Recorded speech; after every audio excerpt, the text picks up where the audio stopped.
અંકલેશ્વર તાલુકાના ભટકોદરા ગામ ખાતે શીતળા સાતમ નિમિત્તે જિલ્લા પંચાયતના પૂર્વ સભ્ય પરેશ પટેલ, ગામના પૂર્વ સરપંચ ભરત પટેલ, ડેપ્યુટી સરપંચ હિમાંશુ પટેલ અને એકતા ગ્રુપના સંયુક્ત ઉપક્રમે ગામના આદિવાસી સમાજના 180 જેટલા પરિવારોને અનાજની કીટનું વિતરણ કરવામાં આવ્યું હતું। તહેવારોના અન્નકૂટ ગણાતા શ્રાવણ માસમાં અનેક તહેવારો આવે છે, જેમાંથી મહત્વના શીતળા સાતમના પર્વની પણ ઉજવણી કરવામાં આવે છે।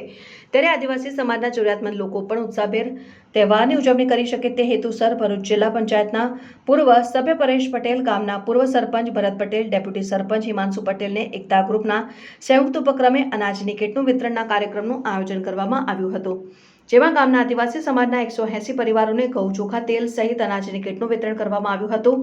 આ પ્રસંગે એકતા ગ્રુપના સભ્યો સહિત ગામના આગેવાનો ઉપસ્થિત રહ્યા હતા। જોતા રહો ભારત ટાઈમ્સ ન્યૂઝ। નમસ્કાર। આજે શીતળા સાતમ નિમિત્તે અમારા ભટકોદરા ગામે આજે અનાજની કીટનું વિતરણ હતું, જેમાં મારી બહેનો, આદિવાસી સમાજની મારી બહેનોના ઘેરે ઘેર જે મારા ઘેરે જે ભોજન બને એવું જ ભોજન મારી બહેનોના ઘેર પણ બને એ આશ્રયથી આજે અમે અનાજની કીટનું વિતરણ કરેલ છે।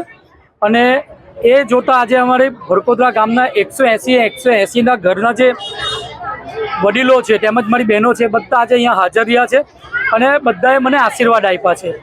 એ આજે શિવ મંદિરના પટાંગણમાં આટલો ખૂબ સરસ ભવ્ય કાર્યક્રમ થયો છે અને શ્રાવણ માસ હોય, શંકર ભોળાનાથ હોય અને પરેશ પટેલ દાન પુણ્યમાં પાછળ રહી જાય એ તો ચાલે જ નહીં।